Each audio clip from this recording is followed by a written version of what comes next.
Hello guys, আসসালামু আলাইকুম। Mahmud Aliza, welcome back to my channel. চলে আসলাম আবার নতুন একটা ব্লগ নিয়ে। প্রতি বছরের মতো এবারও শুরু হয়ে গেছে বৈশাখী মেলা।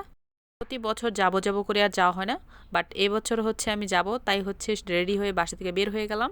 একটু আগে বৃষ্টি হয়েছে, যার জন্য ওয়েদারটা একটু ভালো, বাট রাস্তা একটু কাদা। আমি মেলায় প্রবেশ করেই প্রথমেই চলে গেলাম সানগ্লাসের দোকানে।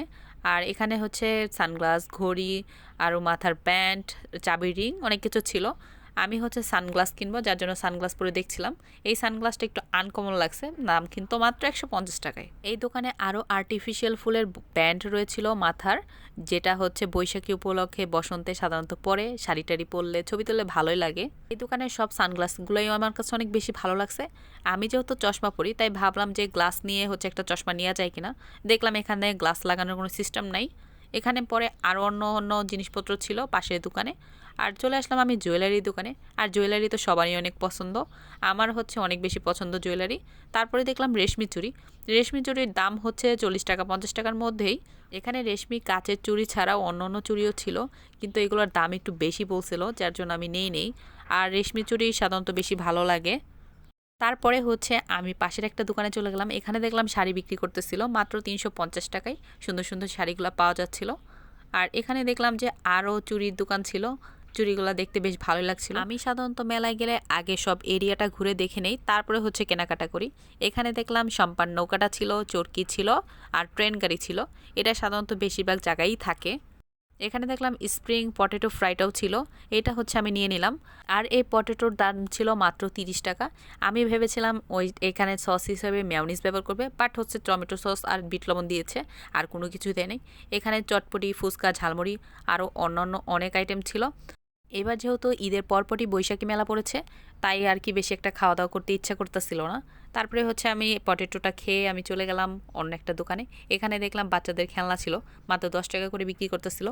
আর আমাদের প্রয়োজনীয় আসবাবপত্র অনেক কিছু ছিল এখানে, বাট যার দাম কিন্তু অনেক সস্তা ছিল। এখানে সব সংসারী জিনিসপত্র ছিল। আর এই সুন্দর গ্লাসগুলো বলছিল দুইটা 100 টাকা, মানে কাচের হচ্ছে বিকল্প হিসাবে প্লাস্টিক দিয়ে ব্যবহার করছে এটা। তারপরে হচ্ছে চলে গেলাম আমি অন্য একটা দোকানে। এখানে তো শুধু চুড়ি আর চুড়ি, আর চুড়ি দেখলে আমার মাথায় একদমই ঠিক থাকে না। চুড়ি আমার কাছে অনেক বেশি ভালো লাগে।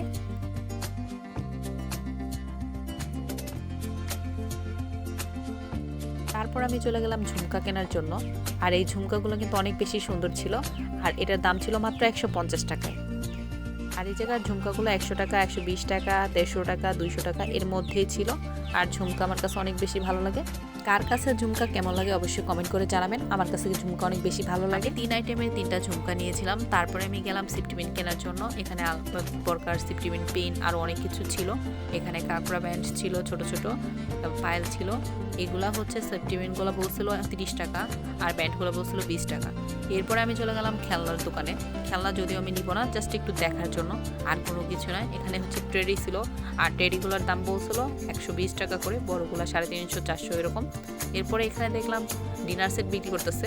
ডিনার সেট কিনবো না, তাই আর কি তেমন একটা দেখা হয়নি। এরপরে হচ্ছে সন্ধ্যা হয়ে যাচ্ছিল, তাই আমি ওইখান থেকে বের হয়ে যাচ্ছিলাম। বের হয়ে যাওয়ার আগে একটু ভিডিও ক্লিপস নিচ্ছিলাম। এই দেখেন বৃষ্টি হয়েছে, যার জন্য মাঠের অবস্থা কাদা দিয়ে পুরো ভরপুর। এখান থেকে আমি একটা রেস্টুরেন্টে যেয়ে খাওয়া দাওয়া করবো, যার জন্য সন্ধ্যার একটু আগেই বের হয়ে যাচ্ছিলাম। আর যেহেতু ওয়েদার ভালো না, তাই আর কি তাড়াতাড়ি বাসায় চলে যাব। তারপরে হচ্ছে একটা রেস্টুরেন্টে যেয়ে হালকা নাস্তা করলাম। এই তো আজকের মতো ভিডিওটি এই পর্যন্তই। সকলে ভালো থাকবেন, সুস্থ থাকবেন। আল্লাহ হাফেজ।